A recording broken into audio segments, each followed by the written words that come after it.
बिस्मिल्लाहिर्रहमानिर्रहीम। शुरू करता हूँ अल्लाह ताला के बाबरकत नाम से जो बड़ा मेहरबान नहायत रहम करने वाला है। पाकिस्तान समेत दुनिया भर में रहने वालों को सैयद काशिफ बुखारी का सलाम। हमारा आज का टॉपिक है लीड कैप्चर कैसे क्रिएट करते हैं। लीड कैप्चर क्रिएशंस के हवाला से हमने लास्ट लेक्चर में कुछ बेसिक चीज़ों को समझा और मज़ीद हम इस लेक्चर में समझेंगे। आपने वर्डप्रेस को रजिस्टर्ड पासवर्ड और यूज़र नेम की मदद से लॉगिन कर लेना है। लॉगिन करने के बाद आपको वर्डप्रेस का डैशबोर्ड कुछ यूं दिखाई देगा। इसके डैशबोर्ड पर लेफ्ट साइड पे आपको मेन्यूज दिखाई देंगे और कुछ प्लगइन्स जिनको आपने इंस्टॉल किया है वो भी दिखाई देंगे।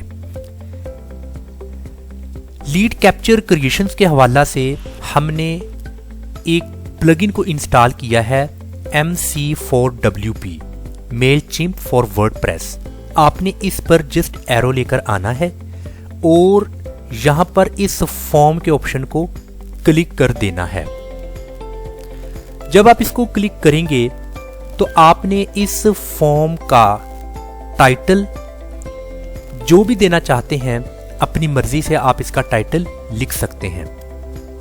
जैसा कि अभी हम इस न्यू इंटरफेस में प्रैक्टिकली तौर पर इस चीज को समझने की भरपूर कोशिश करेंगे।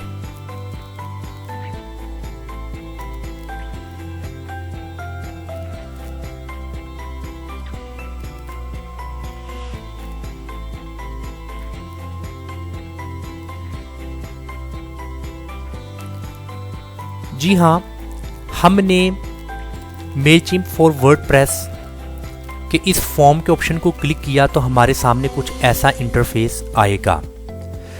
यहाँ पर ये जो इसका टाइटल है ये आप अपनी मर्जी से भी लिख सकते हैं। मैंने इसको फिलहाल लीड कैप्चर का नाम दे दिया है।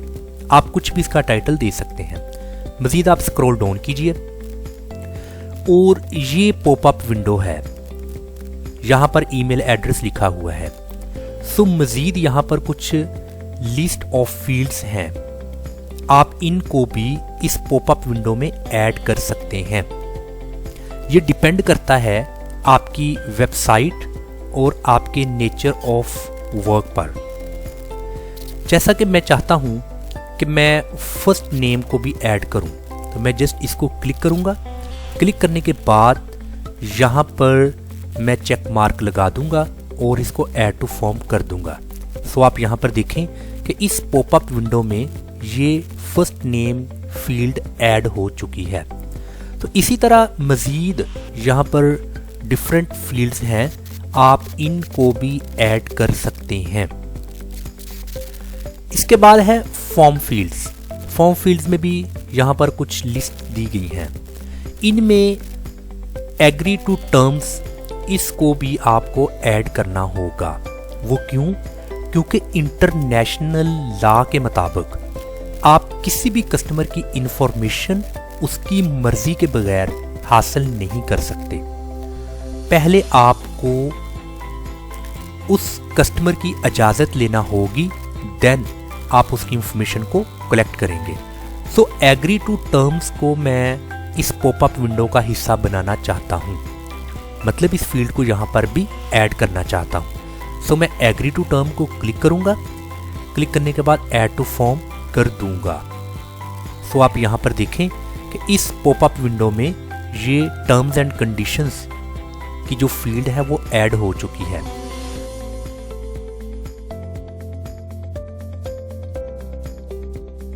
लिस्ट में दिया होता है बट यहाँ पर ये फर्स्ट नेम और ईमेल एड्रेस के दरमियान में है। तो इसको लास्ट में लाने के लिए आप यहाँ पर देखें कि ये एग्री टू टर्म्स, यहाँ से आपने इसको सिलेक्ट करना है और यहाँ पर आपने इसको यहाँ तक सिलेक्ट कर देना है। यहाँ तक इसको सिलेक्ट करने के बाद आप इसको राइट क्लिक करेंगे और यहाँ से कट कर देंगे। कट करने के बाद आपने यहाँ पर इसको पेस्ट कर देना है। राइट क्लिक कीजिएगा और पेस्ट के इस ऑप्शन को क्लिक कर दें। सो आप यहाँ पर देखें कि टर्म्स एंड कंडीशंस का ये जो ऑप्शन या फील्ड है वो सबसे आखिर में आ चुकी है। सो यहाँ पर मज़ीद फील्ड्स को भी आप इसी तरह ऐड कर सकते हैं। सो ऐसा करने के बाद आपने सेव चेंजेस के इस ऑप्शन को क्लिक कर देना है। सो इस वक्त ये जो चेंजेस है ये सेव हो चुकी है।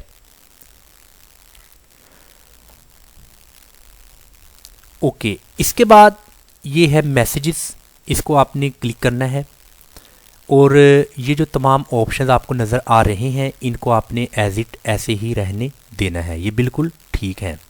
इसके बाद है सेटिंग्स। सेटिंग्स में जो subscribe to Al Syed Corporation, जो मैंने मेलचिम्प में अपना अकाउंट बनाते वक्त ये जो नाम दिया था टाइटल, ये वही रहेगा। और उसके बाद है यूज़ डबल ऑप इन, इस वक्त ये बाय डिफ़ॉल्ट यस है। इसका क्या मतलब है? इसका मतलब ये है कि जब कोई भी कस्टमर, कोई भी पर्सन जब मेरी वेबसाइट पर आएगा, जब वो अपना ईमेल एड्रेस लिखेगा तो यस होने की सूरत में उसे अपना ईमेल एड्रेस को वेरीफाई करना होगा।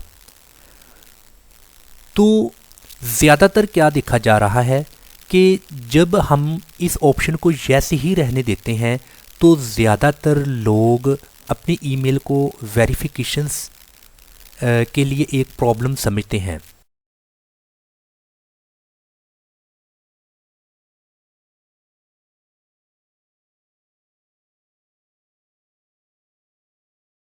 या कोई भी टेक्निकल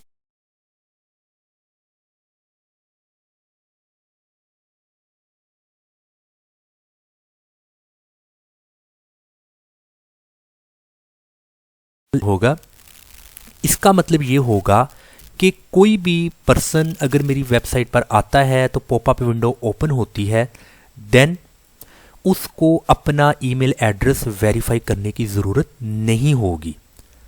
ये वेरिफिकेशंस टोटली डिपेंड फिर करेगी जिस बंदे की वेबसाइट है, चाहे वो ईमेल गलत है या दुरुस्त है, वो ईमेल आप तक, ईमेल एड्रेस आप तक आ जाएगा।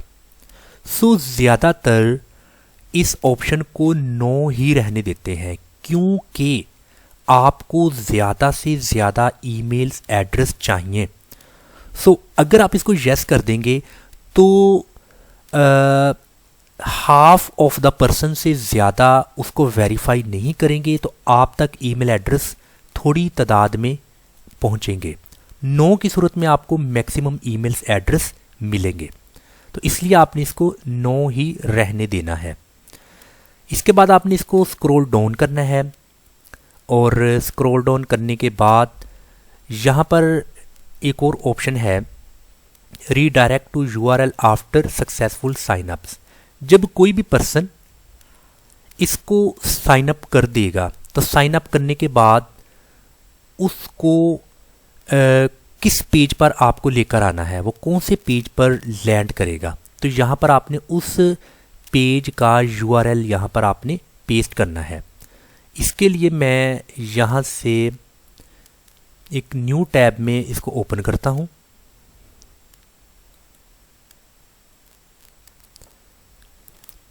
मैंने इस वर्डप्रेस को एक न्यू टैब में ओपन कर लिया है। सो यहाँ पर वो जो थैंक यू का एक ऑप्शन है, मैं वहाँ वो उसको देखना चाहता हूँ और उसको कॉपी करके यहाँ पर मैं पेस्ट कर देता हूँ।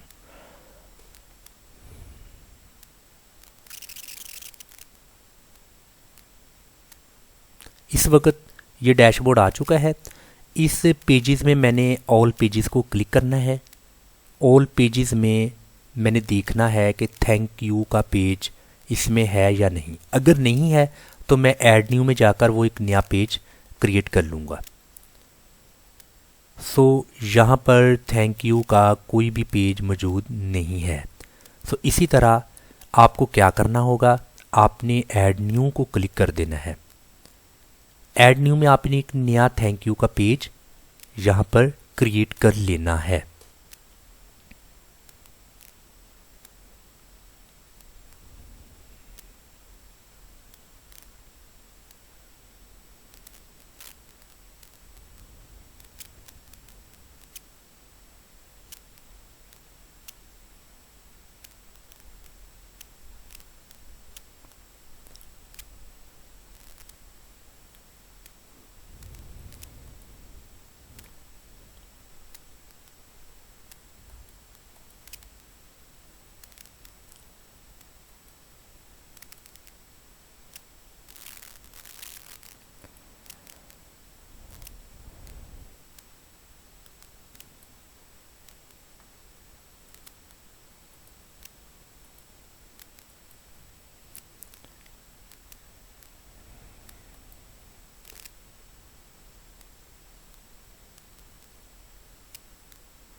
जी हाँ, ऐड न्यू पेज का ये ऑप्शन आपके पास आ चुका है। अभी आपने यहाँ पर इसका पेज का जो नाम है वो लिख देना है थैंक यू। थैंक यू लिखकर आपने पब्लिश की इस ऑप्शन को क्लिक कर देना है। यूँ ये पेज भी पब्लिश हो जाएगा। आपके तमाम पेजेस में थैंक यू का पेज भी ऐड हो चुका है। सो यहाँ पर आप देखें पेज पब्लिश आपको नज़र आ रहा है। अगेन आप पेजेस में ऑल पेजेस के इस ऑप्शन को क्लिक कीजिएगा। आपने इस ऑप्शन को क्लिक किया तो तमाम पेजेस आपको यहाँ पर दिखाई देंगे। तो ये थैंक यू का जो पेज है ये पेज यहाँ पर आपको शो होगा। यहाँ पर आपको एक व्यू का ऑप्शन नज़र आ रहा है। इसको आपने राइट क्लिक करना है और राइट क्लिक करके आपने कॉपी लिंक एड्रेस, इसका जो लिंक एड्रेस है इसको आपने कॉपी करना है। कॉपी करने के बाद आपने यहाँ पर redirect to URL after successful के साइन अप सक्सेसफुल के बाद आपने यहाँ पर वो थैंक यू का जो यूआरएल लिंक है उसको आपने यहाँ पर राइट क्लिक करने के बाद पेस्ट कर देना है। सो इसके बाद आपने इसको सेव चेंजेस को क्लिक कर देना है। तो ये इसकी चेंजेस बिल्कुल इस वक्त सेव हो चुकी है। इसके बाद अपीयरेंस को आपने क्लिक करना है। अपीयरेंस के बाद यहाँ पर है इनहेरिट फ्रॉम सिडनी थीम। जिस थीम को हमने इंस्टॉल किया है वो थीम का जो स्टाइल है वो उस स्टाइल में हमें वो चीज़ें शो होंगी। तो इसको आपने सेव चेंज कर देना है, यानी कि इसको आपने एज इट ऐसे ही रहने देना है। अभी हम साइट विज़िट करते हैं और अपनी उस साइट को, अपनी उस वेबसाइट को विज़िट करने के बाद हम देखते हैं तो इसको हम एक बार रिफ़्रेश कर देते हैं। रिफ़्रेश करने के बाद हमारी ये वेबसाइट हमारे सामने है और यहाँ पर जो उसकी एक पॉपअप विंडो है उसके हवाला से मज़ीद चीज़ों को इंशाअल्लाह ताला हम अपने नेक्स्ट लेक्चर में स्टडी करेंगे। नेक्स्ट लेक्चर में हम इस लीड कैप्चर क्रिएशंस को कम्प्लीटली तौर पर फिनिश कर देंगे। अस्सलाम वालेकुम वरहमतुल्लाहि वबरकातुहू।